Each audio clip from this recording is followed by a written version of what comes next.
secured the handle, and then it just had my logo with like 6, if you can imagine, like those like 6 little squares, and it said Moss and Fawn, and in the title it said coming soon, looking for influencers. It's a new baby brand, coming soon, looking for influencers. Smart.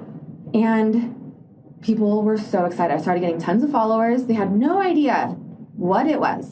They didn't know if it was clothing, food, my product. Like, I had no idea. It was literally just the logo. How many followers did you get with that? A few hundred. And then I started reaching out to the followers I had and said, hey, I'm ready to launch soon. Can I send you some product? And if you like it, post it, but like no obligations, you know? Totally. It's a low enough cost item where that's totally worth the investment. Yeah. How many did you set aside to do that with? I honestly do not remember. Like 100 or something? No. Not even? Not even. Like 10. It's a very, very low cost investment. Yeah. To reach a few thousand people. Yeah. Yeah.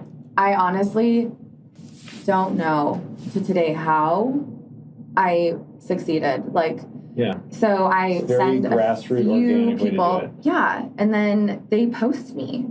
And the next thing I know, I have 1,000 followers. Yeah. And my first month in business, I did $3,000 in sales.